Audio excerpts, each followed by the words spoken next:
నవల వింటున్న వారందరూ ఈ 456 అనే విలన్ ఎవరో ఊహించగలరా? చంద్రికనా, మాలినినా, లేక ఇంకెవరైనానా? మీరు 456 ఎవరో కనుక్కుంటే కామెంట్ రూపంలో తెలియచేయండి ప్లీజ్. అందరికీ నమస్తే. శ్రీ కొమ్మూరి సాంబశివరావు గారు రచించిన మరొక మంచి సస్పెన్స్ థ్రిల్లర్ డిటెక్టివ్ నవల, శీర్షిక నెంబర్ 456. తర్వాత భాగం. ముందు భాగాల కోసం డిస్క్రిప్షన్లో మరియు కామెంట్ బాక్స్లో ప్లేలిస్ట్ యొక్క లింక్ ఉన్నది, ఒకసారి చూడండి.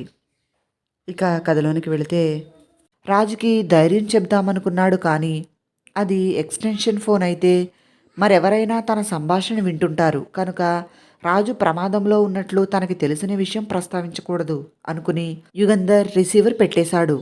చేతి గడియారం చూసుకున్నాడు. ఇంకొక గంట వ్యవధి ఉంది. గంట లోపున తను ఈవినింగ్ బజార్కి వెళ్ళాలి. లక్కీ స్టోర్స్ ముందు ఉన్న పోస్ట్ బాక్స్ పక్కన నిలబడాలి. తనని కూడా బంధించటానికి శత్రువులు అష్టకష్టాలు పడుతున్నారు. రవీంద్రకి పిస్తోలిచ్చి పంపించారు. రవీంద్ర తనని పట్టుకోలేకపోయాడు. రాజుని ఎరగా ఉపయోగిస్తున్నారు. భండార్కర్తో సంప్రదించి కొంతమంది స్పెషల్ బ్రాంచ్ ఏజెంట్ల సహాయం కోరటం మంచిది. యుగంధర్ కాలు కాలిన పిల్లిలా గదిలో పచార్లు చేస్తూ ఆలోచిస్తున్నాడు. స్పెషల్ బ్రాంచ్ ఏజెంట్ల సహాయం కోరటం వల్ల ప్రయోజనం లేదు. శత్రువులు తనని పట్టుకునేందుకు ముందుకు రారు. అప్పుడు రాజు ఆచూకీ తనకి తెలిసే అవకాశం పోతుంది. రాజు బ్రతికే ఉన్నాడు. ఢిల్లీలోనే ఉన్నాడు. రాజుని ప్రాణాలతో అట్టే పెట్టారంటే రాజు వల్ల వాళ్ళకి ఏదో ఉపయోగం ఉందన్నమాట. కనుక రాజుకి ఇప్పట్లో ప్రమాదం ఏమీ లేదు. తను మారువేషం వేసుకుని వెళితే ప్రయోజనం ఏముంది? పోస్ట్ బాక్స్ వద్ద తనని ఒక అమ్మాయి చూసి పలకరించాలి కదా. తను ఒంటిగా వెళితే తను శత్రువుల చేతికి చిక్కిపోతాడేమో. ఆ ప్రమాదాన్ని ఎదుర్కోవాలి. తప్పదు. తను చెరలోనికి వెళ్ళి చెరలో ఉన్న రాజును విడిపించాలి. చటుక్కున బల్ల దగ్గరికి వెళ్ళాడు. బల్ల ముందు కూర్చుని చకచకా రాయటం ప్రారంభించాడు. ఉత్తరం చివర సంతకం పెట్టి అతికించి కవరు పైన భండార్కర్ పేరు వ్రాసాడు. కిందికి దిగి వెళ్ళి హోటల్ మేనేజర్ని కలుసుకున్నాడు. నేను రేపు పొద్దున్న 10 గంటల లోపుగా హోటల్కి తిరిగి రాకపోతే దయచేసి ఈ ఉత్తరాన్ని స్పెషల్ బ్రాంచ్ డైరెక్టర్ భండార్కర్కి పంపించండి. మరిచిపోవద్దు. మీ బిల్లు మొత్తం ఆయన పంపిస్తారు అన్నాడు యుగంధర్. మరిచిపోనని చెప్పి హోటల్ మేనేజర్ ఆ కవర్ని తీసుకున్నాడు. యుగంధర్ పెట్టి తెరిచి ఒక చొక్కా తీశాడు. అది సిల్కు చొక్కా కాదు, నూలిది కాదు, ఉక్కు చొక్కా. తీగలతో అల్లి తయారు చేసిన చొక్కా. ఆ చొక్కా తొడుక్కుని పైన తెల్ల సిల్కు చొక్కా కోటు వేసుకున్నాడు. ప్యాంటు జేబులో 2 పిస్తోళ్లు పెట్టుకున్నాడు. కోటు కాలర్ మడతలో ఒక పదునైన కత్తి దాచుకున్నాడు. మారు తాళం చెవులు గుత్తి, ఒక తాడు ఉండా, టార్చులైటు జేబుల్లో పెట్టుకున్నాడు. మరొక్కసారి గడియారం చూసుకుని హోటల్లోంచి బయటికి వెళ్ళాడు. నీలో లోపం అదొక్కటే అన్నాడు ఎదురుగా నిలుచుని ఉన్న మనిషి. చంద్రిక గది మధ్య తివాసీ మీద నిలుచుని ఉన్నది. బెదురుతూ ఎదురుగా నిలుచున్న మనిషిని చూస్తోంది.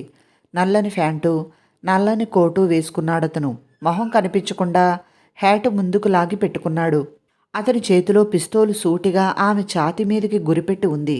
చంద్రిక జవాబు చెప్పలేదు. తను మాట్లాడితే అతనికి కోపం ఎక్కువ కావచ్చు. నా ముఠాలో కల్లా సమర్థురాలివి నువ్వు ఒక్కతివే. నీకున్న ధైర్యం, సమయస్ఫూర్తి, చాకచక్యం మిగిలిన వాళ్ళకి లేవు. అందుకే నా తర్వాత నిన్ను పెద్ద చేశాను, కానీ నా విశ్వాసం కోల్పోయావు అన్నాడు అతను. అప్పటికీ చంద్రిక ఏమీ జవాబు చెప్పలేదు. ఆ రాజు అత్యాశకి పోకుండా టెలిఫోన్ మోగగానే రిసీవర్ తీసుకోకుండా తక్షణం ఈ ఇంట్లోంచి బయటికి వెళ్ళిపోయి ఉంటే నీకు స్పృహ వచ్చి ప్రమాదం రానున్నదని నాకు తెలిసేలోపునే పోలీసులు ఈ ఇంటిని చుట్టుముట్టేసేవారు అన్నాడు అతను. చంద్రిక తల వంచుకున్నది. చేతులు కాళ్ళు కట్టేసి పడేసినా తప్పించుకునే సమర్థత ఉన్నవాళ్ళు ఆ డిటెక్టివ్ యుగంధరు, అతని అసిస్టెంట్ రాజును. చేతులకు ఉన్న కట్లు ఊడదీస్తే అతను తప్పించుకోకుండా ఆ కుర్చీలోనే కూర్చుంటాడని అలా అనుకున్నావు? చంద్రిక చేతులు నలుపుకుంటున్నది. నిన్నేం చేయమంటావు అడిగాడతను. చంద్రిక దీనంగా అతని వైపు చూసింది. నీకు ఇంకొక అవకాశం ఇస్తాను. ఇక నుంచైనా ఇలాంటి పొరపాట్లు చేయకు అన్నాడు అతను. చంద్రిక నిట్టూర్పు విడిచింది. వెంటనే బయలుదేరి ఈవినింగ్ బజార్కి వెళ్ళి లక్కీ స్టోర్స్ పక్కనున్న పోస్ట్ బాక్స్ దగ్గర డిటెక్టివ్ యుగంధర్ నిలబడి ఉంటాడు. అతని కూడా వేరే డిటెక్టివ్లు కానీ స్పెషల్ బ్రాంచ్ ఏజెంట్లు కానీ ఉన్నారేమో జాగ్రత్తగా చూడు. లేకపోతే యుగంధర్ని పలకరించు. నీతో రమ్మను. చంద్రిక తెల్లబోయి చూసింది. యుగంధర్ని తిన్నగా చుకింగ్ రెస్టారెంట్కి తీసుకువెళ్ళు. మేనేజర్ వెనక ఉన్న బల్ల ఖాళీగా ఉంటుంది, అక్కడ కూర్చోబెట్టు. టీ తెస్తారు. యుగంధర్ టీ తాగిన తర్వాత మేడ మీద రెండో గదిలోనికి తీసుకువెళ్ళు. నీ పని అంతే అన్నాడు అతను. చంద్రిక తల ఊపింది. హలో, ట్యాక్సీ కోసం కాచుకునున్నారా అడిగింది చంద్రిక. యుగంధర్ చంద్రికని ఆపాదమస్తకము పరీక్షగా చూశాడు. కళ్ళు జిగేలుమనిపించే సౌందర్యం. ఆ అందానికి తోడు మిలమిలా మెరిసిపోయే చీర కట్టుకున్నది. ఎర్రని పెదిమిలలో నుంచి ఒక చిన్న వంకర నవ్వు యుగంధర్ మీదకి విసిరింది. కాదు, ఒక స్నేహితుడి కోసం కాచుకున్నాను అన్నాడు యుగంధర్. సాయంకాల సమయంలో ఎవరైనా స్నేహితుల కోసం కాచుకునుంటారా అన్నది పరిహాసంగా. అంటే అడిగాడు యుగంధర్. స్నేహితురాలి కోసం కాచుకోవాలి కానీ అన్నది నవ్వుతూ. నాకు ఈ ఊళ్ళో స్నేహితురాళ్ళు ఎవరూ లేరు అన్నాడు యుగంధర్. నేను నమ్మను. మీ టీవీ, మీ వర్చస్సు చూస్తే మీకెందరో స్నేహితురాళ్ళు ఉండి ఉండాలనిపిస్తోంది అన్నది చంద్రిక యుగంధర్కి కొంచెం దగ్గరగా వచ్చి. నా టీవీకి వర్చస్సుకి ముగ్ధులైన స్త్రీలు ఈ ఊళ్ళో ఇంకా ఎవరూ కనిపించలేదు అన్నాడు. చా, అయితే ఈ ఊరి ఆడవాళ్లలో అభిరుచి లేదన్నమాట. పదండి పోదాం అన్నది చంద్రిక. యుగంధర్ సందిగ్ధంలో పడ్డాడు. ఈ అమ్మాయి 456 పంపించిన మనిషేనా, లేక సాయంకాల సమయాన కులాసాగా తిరిగే ఆడదా? పోస్ట్ బాక్స్ వద్ద 10 నిమిషాలు తారట్లాడుతున్న తనని విలాసపురుషుడిగా అపోహపడి వ్యాపారం కోసం పలకరించి కూడా రమ్మని పిలుస్తుందా అనుకుని, నేను ఒక మనిషి కోసం కాచుకుని ఉన్నాను, ఆ మనిషి రావాలి అన్నాడు యుగంధర్. యుగంధర్ చేతికి తన చెయ్యిని పెనవేసి, ఈ సాయంకాలం సమయాన మీకోసం ఎవరు వస్తారు? టైం వృధా చేయక నాతో రండి అన్నది ఆమె. నేను కాచుకున్న మనిషి నువ్వేనా అడిగాడు యుగంధర్. చంద్రిక పకపకా నవ్వి, బాగుంది, జోస్యం చెప్పమంటారా? నాకైనా అందమైన స్నేహితురాలు మీకు దొరకదు, రండి అని చేయి పట్టుకు లాగింది. యుగంధర్ చంద్రికతో పాటు బయలుదేరాడు. జనసమ్మర్దంలో పడి ఇద్దరూ నడుస్తున్నారు. నీ పేరేమిటి అడిగాడు యుగంధర్. మీ ఇష్టం అన్నది చంద్రిక. 456 అని పిలిస్తే ఉబ్బిపోతాను అన్నది చంద్రిక. ఉబ్బిపోవడం దేనికి అడిగాడు యుగంధర్. పేరు చాలా విచిత్రంగా ఉంది కనుక అంటూ చుకింగ్ రెస్టారెంట్లోనికి దారితీసింది చంద్రిక. ఇందులోనికి ఎందుకు అడిగాడు యుగంధర్. టీ తాగటానికి. నాకు టీ తాగాలని లేదు. నాకు టీ తాగాలని ఉంది అన్నది చంద్రిక. మేనేజర్ వెనక ఉన్న బల్ల దగ్గర కూర్చున్నారు ఇద్దరు. వెయిటర్ రాగానే 2 కప్పులు టీ తీసుకురమ్మని చెప్పింది చంద్రిక. 2 కప్పులు టీ వెయిటర్ బల్ల మీద పెట్టి వెళ్ళాడు. ఆ వెయిటరు చంద్రిక ఒకరినొకరు చూసుకోవటం, వాళ్ల మధ్య జరిగిన మౌన సంభాషణ యుగంధర్ గమనించాడు. నిన్నెవరో పిలుస్తున్నారు అన్నాడు యుగంధర్ చంద్రికతో. ఎక్కడా? తలుపు దగ్గర నిలబడి చేత్తో సైగ చేశాడు. చంద్రిక వెనక్కి తిరిగింది. ఎవరూ లేరే అన్నది. తలుపు వెనక నక్కాడు. ఎందుకు అంత రహస్యం? తిన్నగా ఇక్కడికి వచ్చి నీతో మాట్లాడవచ్చు కదా అన్నాడు యుగంధర్. నన్నో ఇంకెవరినో. నేను చూశాను, నిన్నే అన్నాడు యుగంధర్. చంద్రిక ఆలోచించి క్షణాలో వస్తాను అని తలుపు దగ్గరికి వెళ్ళింది. నిమిషంలో తిరిగి వచ్చి తలుపు దగ్గర ఎవరూ లేరు అన్నది. విసిగి వెళ్ళిపోయాడేమో అన్నాడు యుగంధర్. త్వరగా టీ తాగండి, వెళదాం. ఎక్కడికి? స్వర్గానికి అన్నది. యుగంధర్ గడగడా టీ తాగేశాడు. టీ చల్లారింది అంటూ చంద్రిక కూడా టీ తాగేసింది. రండి అన్నది లేచి నిలబడి. యుగంధర్ ఆమె వెనకే బయలుదేరాడు. స్త్రీలకు ప్రత్యేకం అని రాసి ఉన్న తలుపు తోసుకుని అవతల ఉన్న గదులు దాటి చంద్రిక మెట్లెక్కింది. మేడ మీదకి వెళ్ళి రెండో గది తలుపు తోసి లోపలికి రండి అన్నది. యుగంధర్ తలుపు మూసి గడియపెట్టి ఆమె వైపు తిరిగాడు. ఒక చిన్న మంచం, పరుపు, సీలింగ్ ఫ్యాను ఉన్నాయి ఆ గదిలో. నేల మీద తివాసీ పరిచి ఉంది. తను పొరపడ్డానేమోనని, ఆమె 456 పంపిన మనిషి కాదేమోనని, ఎవరో విలాసవతితో వచ్చేసానేమోనని యుగంధర్కి అనుమానం కలిగింది. చంద్రిక తూలుతూ మంచం దగ్గరికి వెళ్ళి, తల తిరుగుతోంది, నిద్ర వస్తోంది అంటూ మంచం మీద పడిపోయింది. ఆమె అలా మంచం మీద పడిపోగానే యుగంధర్కి వచ్చిన అనుమానం పోయింది. వెయిటర్ టీ తీసుకువచ్చి ఒక కప్పు తన ముందు పెట్టి ఇంకో కప్పు ఆమె ముందు పెట్టి ఆమెను చూసి చిన్నగా నవ్వి తల ఆడించాడు. తన టీ కప్పులో ఏదో మత్తుమందు కలిపి ఉండవచ్చుననే అనుమానం కలిగి ఎవరో పిలుస్తున్నారని ఆమెకి చెప్పి ఆమె వెళ్ళగానే యుగంధర్ కప్పులు మార్చేశాడు. తల తిరుగుతుందని చెప్పి ఆమె మంచం మీద పడిపోగానే ఆమె 456 మనిషి అయి ఉండాలని యుగంధర్ నిర్ధారణ చేసుకున్నాడు. ఇక కార్యక్రమం ఏమిటి అని ఆలోచిస్తున్నాడు. ఆమె మంచం మీద వాలిపోయింది.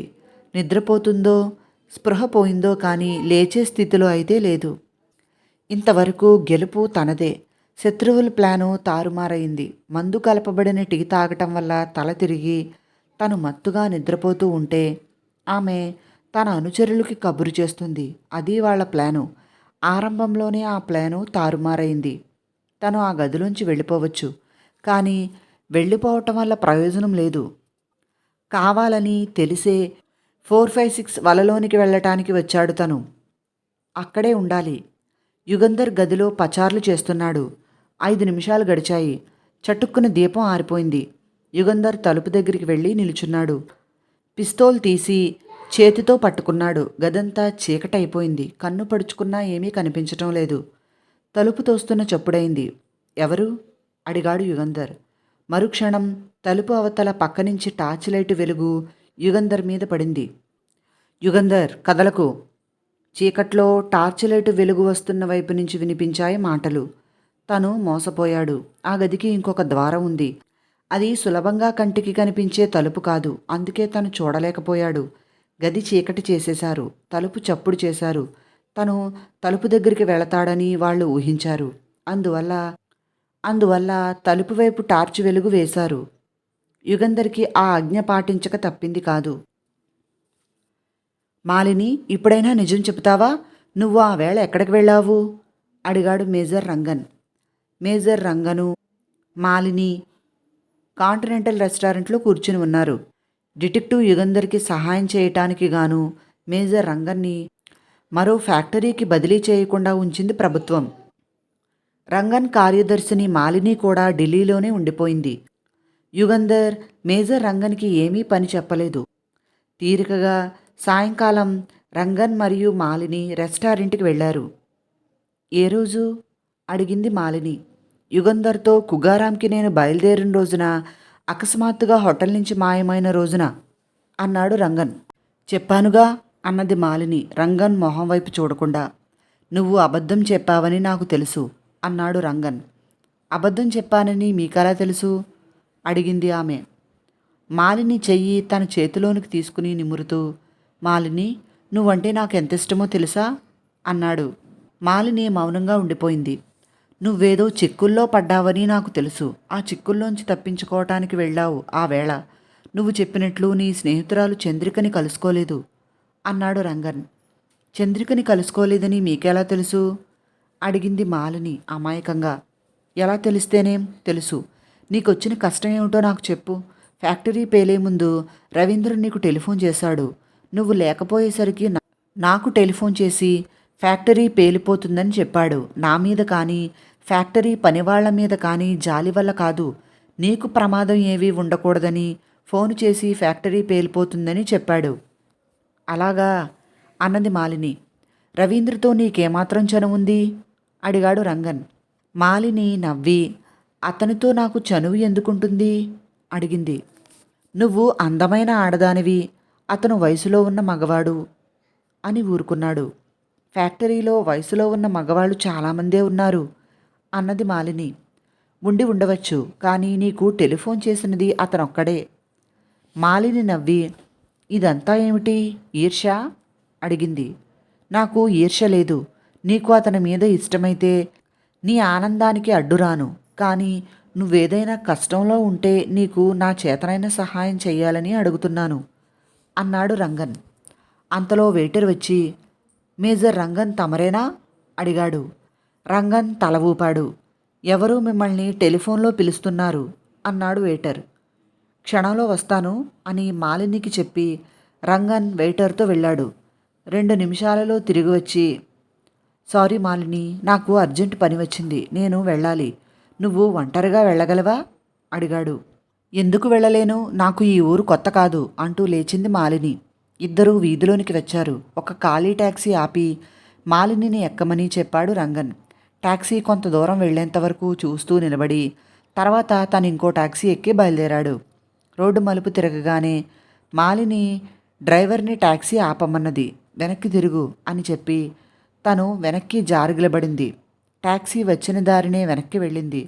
మేజర్ రంగన్ టాక్సీ ఎక్కి బయలుదేరడం చూసింది మాలిని. డ్రైవర్, అదుగో వెళుతున్న ఆ టాక్సీని వెంబడించు. దూరంగా ఉండి వెంబడించాలి సుమా. ఆ టాక్సీలో మనిషికి మనం వెంబడిస్తున్నట్లు తెలియకూడదు. మీటర్ ఛార్జీకి పైన 10 రూపాయలు ఎక్కువిస్తాను అన్నది 10 రూపాయల నోటు చూపిస్తూ మాలిని.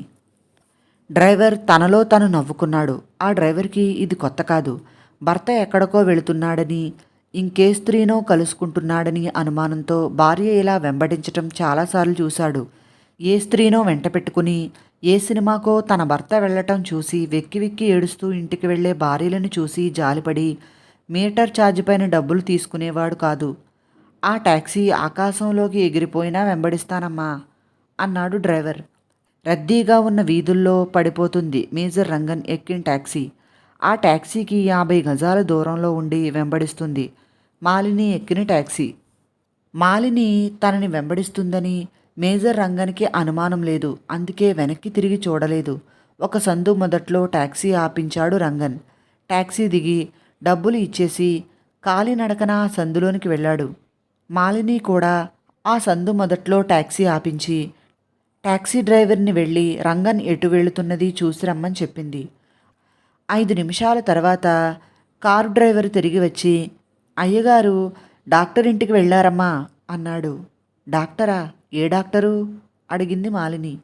పళ్ళ డాక్టర్, డాక్టర్ చూయంగ్. డెంటిస్ట్ అని బోర్డు ఉంది ఆ ఇంటి ముందు అన్నాడు డ్రైవర్.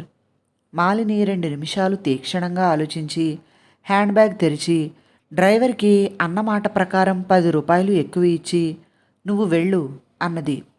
మీకు మళ్ళీ బండి వద్దా అడిగాడు డ్రైవర్. అవసరం లేదు అని టాక్సీ దిగి నెమ్మదిగా నడుస్తూ ఆ సందులోనికి వెళ్ళింది మాలిని. అది ఒక చిన్న ఇల్లు. ఆ ఇంటి గేటుకి డాక్టర్ చూయంగ్ డెంటిస్ట్ అని బోర్డు, దాని పక్కన అందమైన పళ్ళవరస బొమ్మ చూసింది. ఆ ఇంటి గేటు వద్ద ఆగకుండా ముందుకు నడిచింది. మళ్ళీ వెనక్కి తిరిగి వచ్చి గేటు తెరుచుకుని లోపలికి వెళ్ళింది.